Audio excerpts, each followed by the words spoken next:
Good morning, everyone. Morning. Morning. Thank you all for coming. What a nice crowd we have.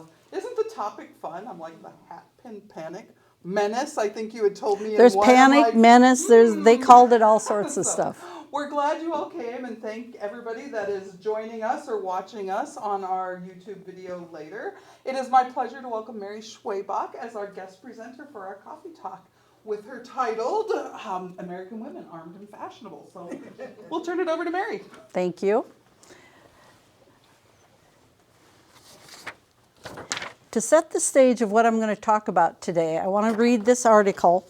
This is from 1898, and it was in a New York newspaper, and the headline was, "The Hatpin as a Weapon." The manipulation of the hatpin is something the masculine mind cannot understand. How it is done is beyond comprehension. A fair maiden dons her headgear, she puts it on, she draws a formidable weapon, some 10 to 12 inches in length. She aims it at a point at which it would seem to pierce her brain and thrusts. The masculine spectator expects a shriek, a heavy fall, a coroner's inquest, a funeral. Nothing of the sort occurs. The fair maiden smiles sweetly and says she's ready to go to the matinee. The natural conclusion is that women's hats may be perforated without harm. It is a false conclusion, however. We know that female head is built on the same plan as the masculine, and that her apparent immunity from harmful puncture is due to the deft jugglery which man cannot master. None of the feats of the musicians are more blood-curdling and apparently inexplicable than these performances with the hatpin. But the hatpin may be put to sterner use. The stiletto of the Dago and the bowie of the Mississippian are not more dangerous than this headgear attachment when woman is disposed to use it for offense or defense. The up-to-date female is equipped for conflict. She does not have to search her hip pocket for a gun, nor her boots for a bowie. She simply draws her headgear coupling, and the gore flows. That's from a newspaper, 1898. The late 19th century and beginning of the 20th, elaborate hats were part of a woman's fashion. Before, the hats were only worn by men, and women wore bonnets, combs, or skull caps, but not hats. Hats were status symbols that only men could wear. Women started wearing hats in defiance of the male tradition and to symbolize their equality with men. The bigger the hat, the better. A hairpiece and possibly cotton is what they would put up. They would interweave, the hat would be sitting up here, they do their hair up, and they'd put a hairpiece in there to get more volume, and then even cotton so they could put the hat pin through it. It took hat pins 14 inches each to hold down the hat. There could be 3 or 4 of them in their hat. Hat pins were so wide they often extended out past a woman's shoulders, and the tops of the hats were adorned with taffeta, ribbons, and lots of feathers. Hat pins themselves were often decorative, but they also became tools of self-defense for women who were gaining independence and venturing out in the world alone. This is a time of great social change in America. As wealth and literacy spread, people moved to cities and more public amenities arrived. Advertising took hold, and people came under the sway of fashion and false needs. It drove the market for hats and for hatpins as never before. This era also coincided with the Industrial Revolution and the rise of the middle class. The feminist movement was very strong, and societal changes affected women to a greater extent than to men. Women demanded more freedom of movement. For the first time, women were permitted to walk the streets unaccompanied, and many were joining the workforce, engaging in public life like never before. They're working in factories and spending their hard-earned wages in restaurants and shops and these ladies also rode public transportation. Unfortunately, these women also became targets for the mashers, or men who harassed, groped, or yelled at them on the street. Some mashers dressed in the finest clothes to try and give the appearance of a well-to-do and therefore trustworthy man. Women in turn used whatever they could to fend off mashers, an umbrella, a parasol, a lunchbox, but the best weapon they had was hidden above their head. Newspapers across the country began reporting similar encounters with mashers, such as stories were notable not only for their frequency, but for the first time, women fought back against the mashers and harassers.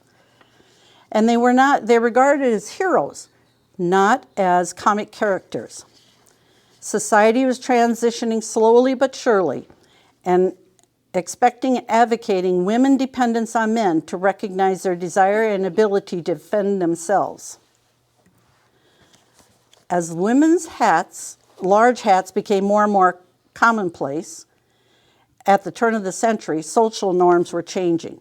The newfound female independence in the public sphere, dating norms began to shift dramatically, and it set the stage for the hatpin panic.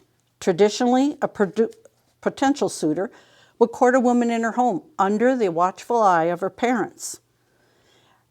However, those times were quickly changing the way of the horse-drawn carriage as young ladies enjoyed greater freedom to venture outside the home. Dating rituals and sexual mores were shifting. A young man would take a woman to a show or a dance hall where all evil lurked. Unfortunately, this push toward greater freedoms and rights for women also came with a higher degree of danger. The hatpin peril, it terrorized men. Hatpins were originally designed to be used in pairs to fasten to the hat to her hair, and hatpins had an ornamental head to make it look nice and to disguise it. But in the hands of the damsel in distress, the hatpin might just be the deadliest fashion accessory in history.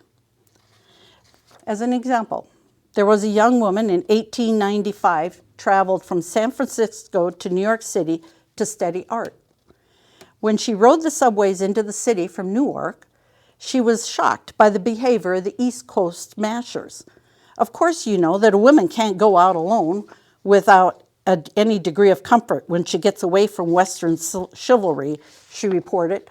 I had a book full of unpleasant experiences before I learned the magic power of the simple little hatpin.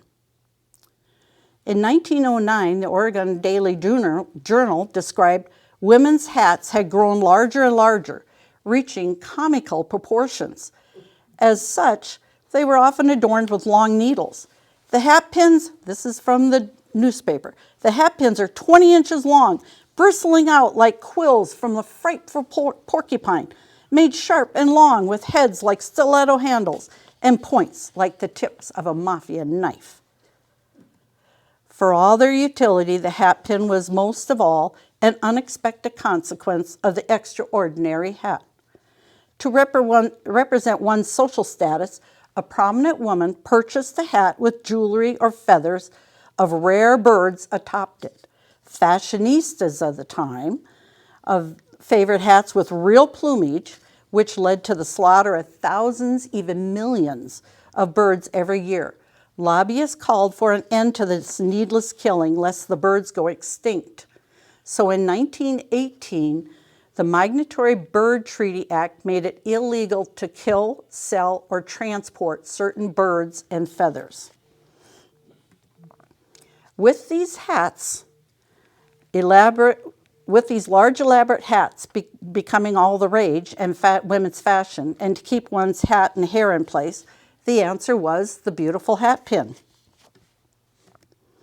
In 1901, the Indiana Weekly newspaper stated, "Hatpins are elaborate as the craze for decoration increases. Hatpins are brought in to share. The hatpin is not uncommon, but they are now of intricate silver with jewels. The most unusual forms are seen in some of the new pins the hats new pins, the hat heads, are so elaborate they form a part of the brim. So they would be part of this, so you wouldn't even be able to see that you had one. But they also protruded way out past the hat. So when you put them on, they would be protruding out here, so you'd end up poking people.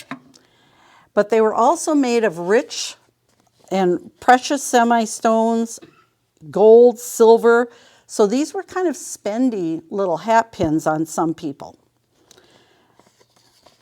But the hat pin also had to match the hat. It had to match the outfit, so you had to have a different hat pin for every hat, every outfit.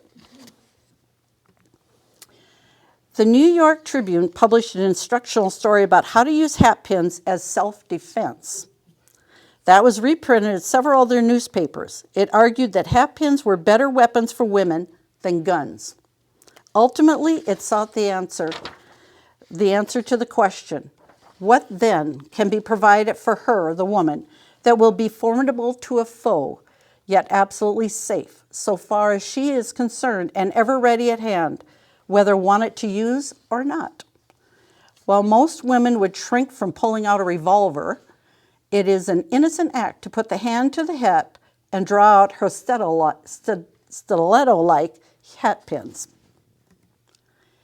The hat pin as a hidden stabbing device was so effective for self-defense that manuals were published on proper usage. 1903 one instructed women who were attacked from behind to reach for their hat pins, spin around, and stab their assailant in the face. A newspaper editor wrote, "The old-fashioned notion that the only protection by a woman should be her scream has given way to something more practical. A scream is a good thing so far as it goes, but it may not go far enough. A hat pin generally does, if handled correctly. In extreme cases, it should go clear up to the hilt. The male victim can do the screaming. The hat pin could not be ranked as a deadly weapon. It is a wondrously effective one." Case in point, in 1898, Sadie Williams was on a streetcar at night in Chicago with only a few other passengers on the tram, when two men climbed aboard, attempted to rob the conductor. But the conductor resisted, and a furious battle ensued, during which Williams slid out a hat pin from her hat and armed herself. She lunged at the nearest robber. He screamed, released the conductor, and turned on Sadie, who attacked him again. He quit the fight at that point and fled the car. Sadie then struck the other robber in the cheek. When the half-dazed conductor came to his senses, there was only Sadie and one other passenger left on the tram. The other passengers and robbers had all fled. Sadie replaced her hat pin, asked the conductor if he was all right, then promptly fainted. She was revived and escorted home. Some judges supported a woman's right to carry a hat pin as a weapon against attacks on the streets. In 1902, Justice Robertson made this precise argument when he ruled in favor of a young St. Louis woman whose hat pin stabbing was brought to case to court. When speaking to her, the judge said, "I think you are justified in using the hat pin on him. If you had stabbed him a few more times, I believe you would have done right."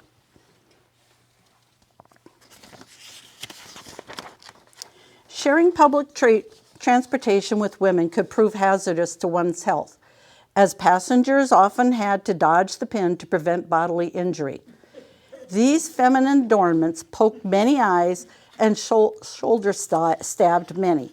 Because there were so many offenses, laws were enacted requiring women to shorten the length of their pins.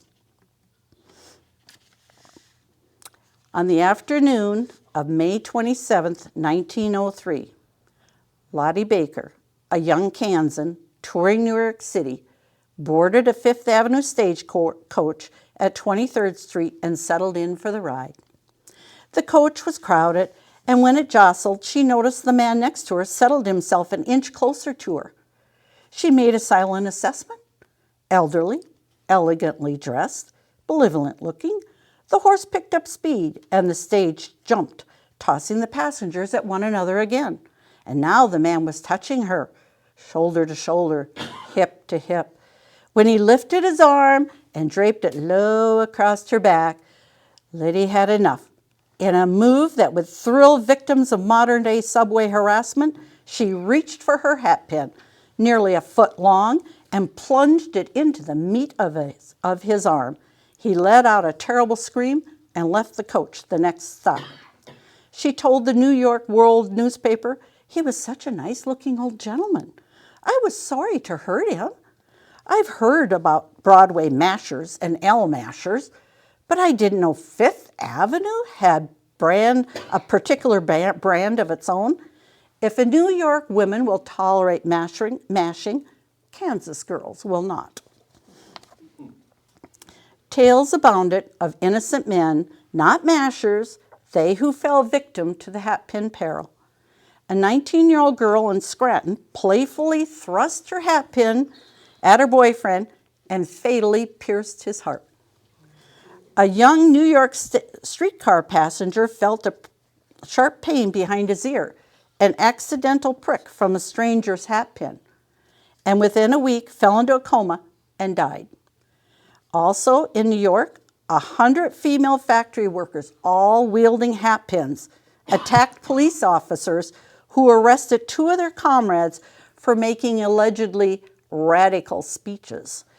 Even other women weren't safe. In a suburb, a Chicago woman and her husband's mistress drew hatpins and circled each other, duel style, until policemen broke it up. "We look to the new and imported Colts hatpins," said one newspaper, and another newspaper said, "or the Smith & Wesson quick action hatpin." By 1909, the hatpin was considered an international threat, with the police chiefs in Hamburg and Paris considering measures to regulate their length. According to the American Hatpin Society, 1908 to 1909, judges in England, Arkansas, and Illinois were limiting the length of hatpins to 9 inches. Those who refused were required to get a permit to possess a deadly weapon. For the early part of the 20th century, it was a woman's main source of self-defense, until city councils and police across the country decided these women were violent menaces of society who needed to surrender their fashion-forward shivs. As you notice on this particular one, it's showing that they had an anti-pin article that took up 7 columns in the newspaper. So it was quite a big event. Then another newspaper said, "How are they going to muzzle the hatpin?" Calls for lawmakers to outlaw hatpins across America and Europe. Chicago City Council held a debate over a proposed new ordinance to disarm women of their hatpins. The newspaper said, "The City Council tonight decided it would be unwise to attempt at present to regulate the length of women's hatpins by law. The new law would be enforced by imposing a penalty of $50 on any woman caught wearing a hatpin which extended more than a half of an inch beyond the crown of the hat." But Chicago aldermen didn't anticipate the uproar that would result from, said scores of women were booing them, saying, "No, this can't happen." One supporter of the hatpin said, if women care to wear carrots and roosters on their heads, that is a matter of their own concern. But when it comes to wearing swords, they must be stopped. Cries of bravo come from the men, hisses from the women. Nan Davis, there to represent several women's clubs, said, if the men of Chicago want to take the hatpins away from us, let them. Make the streets safe. No man has a right to tell me how to dress and what I shall wear. Despite her speech, the ordinance passed 68-2. But authorities quickly learned the ban would prove difficult to enforce. So women carried on with wearing their hatpins and ignored the statute. The suffragettes said this is but another argument for votes for women and another painful illustration of the fact that men cannot discipline women. As a result, women held protests, organized marches, shared in passionate speeches. Suffragettes raised the loudest calls against the hatpin panic, arguing that the ordinances penalized women for their newfound independence and fuller participation in public life. Countless newspaper opinions across the country provided an onslaught of rhetoric against the hatpin, pointing to the danger they pose to children and men in public transportation. While arguing in favor of banning hatpins, a Chicago Vice Commission reasoned that women should not reveal their ankles or wear makeup to attract unsolicited attention.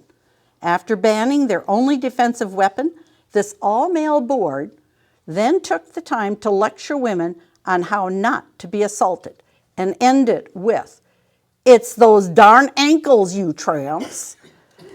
Other cities followed suit during the hatpin panic, including Baltimore, New Orleans, and Pittsburgh.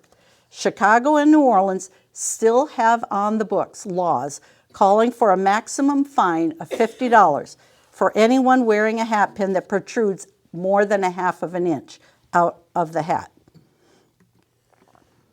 The moral panic eventually lost its tight grip on society, but not because harassment subsided, but rather women's fashions turned over much faster than societal change could progress. The San Francisco Call newspaper noted the winds changing as early as 1911 with the arrival of the new hat that lay flat against the head and worn without hatpins. And in 1914, during World War I, resources became very critical and materials were cut back for use in jewelry. The uproar over hatpins subsided and died entirely when bobbed hair came into fashion. It wouldn't be long before the politicians grew less concerned about what women wore than how to win their vote. So in 1924, which I thought this was in an editorial, the burning question, this is such a burning question, what are they going to do now? What will take the place of the hatpin in the feminine warfare? Will they learn jiu-jitsu? Will they take up boxing? Will they begin gun-toting? This, of course, was meant to be a joke. So the moral of the story is, things of beauty can also be deadly. So, anybody have any questions?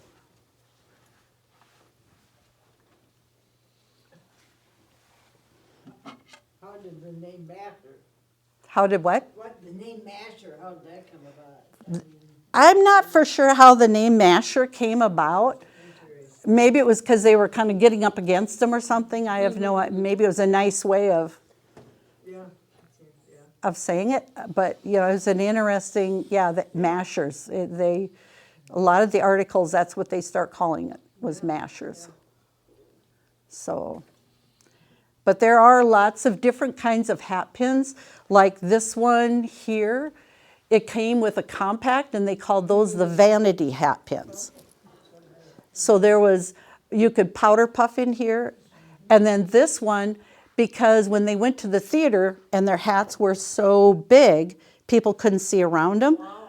So they created this hat pin so you could hang the hat on the back of the chair. See, it's got the little hook on here. But many of this is with the actual dead bird that's on here. How did you happen to get those hats? This one I got in Gibbon, Minnesota. Yeah, there is a very nice couple that have an antique shop up there. And him and I have done some research. We think it's a mourning hat, but it was also fashionable at the time to have dead birds. And then once they start outlawing, where you couldn't be getting real birds. Then they were selling more of the ostrich feathers because they could grow them, and you know, you'll see a lot of ads in the paper on the ostrich feathers and in the newspapers and the catalogs. But you could also buy like just a head of a bird. And some of these were maybe fake, and so they would just get some fur and put it on and create the piece. And these were like little stick pieces that you could stick in where you wanted it. And then I do have just some examples up here of different types of hat pins. The biggest thing with hat pins is if you are collecting or you want to do something, there's a lot of fakes. There's only about 5 or 10% are real. The rest are fakes. Because when World War I happened, a lot of the women would take their hat, and the hats got smaller and they didn't need them anymore. They would cut them off because they were made of gold or diamonds or whatever, and they'd have brooches made. Okay. So Were most of the hat pins made in the United States? Or they actually started overseas in Europe, France, over in that area. And then they did have some here like Tiffany's, you know, the better named jewelers. And then these here, the black and white little pins, those would be, they called them the working girl pins because a lot of times that's all they could afford. But they were also used to kind of help hold the other hat pins in. But they are, and then they also had hat pin holders for little children, little girls. This is a little girl's hat pin holder. And they would have hat pins that stood on, that you'd have up on the wall. So you could put your hat pin in up on the wall with it. And the variety is endless, but there are, like I said, and I have fakes up here and I have real ones. These with the beads on them, these are all fake. They're called beads on a stick. So if you're a true collector, you got to be careful with what you're collecting. This one is a nodder because it would nod as you walked. And they loved, of course, back then, they loved nature. So this has got a bat. Yes, it is. And they would have bugs and they'd have butterflies and, you know, whatever. There was no snake. No, there was a snake. Some of them did have snakes on their hat pins. Yeah. Yeah, so, yeah, I do have a variety here. I have some that are the fake ones. I have some that are the real ones, just to kind of see the difference. So if there's any other The questions. holders, you found them at the antique place too then? Or? Yeah, the holders, you can, there's quite a variety. There's some whimsical ones and there's some, but you also have to watch out for these because some people will sell you this as a hat pin holder. It's a salt and pepper? It's a salt and pepper. That's what I wondered. So you do have to watch out. Some of the first hat pin holders was a like a deer hoof or an elk hoof. The boyfriend would make it and do it up, and then he would give that as a present to his sweetie pie. Yeah, made from nature then, yeah. Right, and they kind of got fancier and fancier. You know, you've got the, I don't think this one's an Ars Prussia. You know, you've got the more fancier ones, and then you have the cheaper ones. This one is a hat pin holder, but it also held the hair clips that you would put in your hair to hold your hair. Yeah. So it would have, so you'd have all of it together. I'm trying to think if there's anything else here. But yeah, and this one is a coin, 1907. It's a punched coin, and they did this for a couple years until the government said, you can't do that, you're defacing the coins. So they would punch the face out and put them on hat pins. And I'm trying to think if there's anything else up here that you would have hat pins that you would have, you could put your initials on them. You know, these are probably about a foot long. And then of course you have the ones that are the fake, like this one. It's a beautiful hat pin, but it's fake. Because all they did was they took a brooch or a something and they broke off the back and they just stabbed this in there and then they start selling it to you as such. So it's really not worth anything. And you'll see that with a lot of the new ones now is they're taking maybe even earrings and turning them into a hat pin. And they're not worth anything. They're just a fake one. So you do have to kind of watch what you're buying. Back then, the suffragettes in them, purple was their color. So you would know that they were the suffragettes if they had purple in their hats and hairs. I see you got a bunch of books that's out. Yeah, I have a number of different books. They're very hard to find now, the different, you know, where this one's showing in this one, the hair pieces that people would put in their, that they would use. So they would use fake hair pieces to help build up their hair and so that they could get the hat on. But this one's got every different kind of hat pin you can imagine. And then there was also the seamstress one, which I do have. Down there. Right here. This was the seamstress hat pin. And the reason is because at the very end, you would unscrew it, and there's straight pins in it.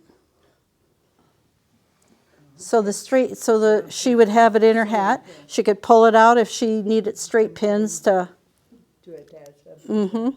There was also ones that they would have perfume in there. And you could open it and have some perfume. You have one on the floor there, I think. You see it? Oh, I do. Yeah, it's a little one. Yep. Oh, that's all I have.